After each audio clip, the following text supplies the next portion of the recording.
Pemirsa, Polres Kota Mobagu menggelar syukuran atas jalannya tahapan pilkada di Kota Mobagu yang berlangsung dengan aman. Syukuran dihadiri pejabat utama serta seluruh jajaran Polres serta awak media.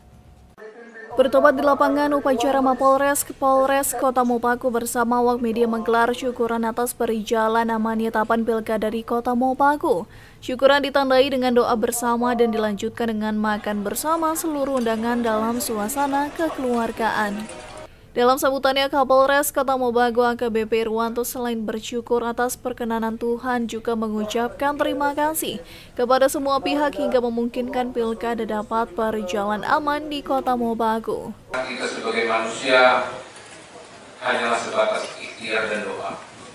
Tetapi keberhasilan situasi yang kondusif, yang aman dan nyaman di Kota Mobagu sama-sama kita jaga. Semuanya adalah ridho dari Allah Subhanahu wa Ta'ala.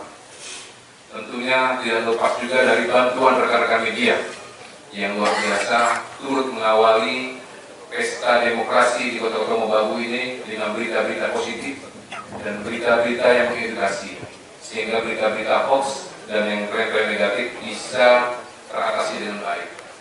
Lebih lanjut, Kapolres meminta seluruh elemen masyarakat untuk tetap menjaga kondusivitas Kota Mobagu apalagi menjelang hari besar keagamaan dan juga tahun baru. Dari Kota Mobagu, tim liputan Kawanua TV melaporkan.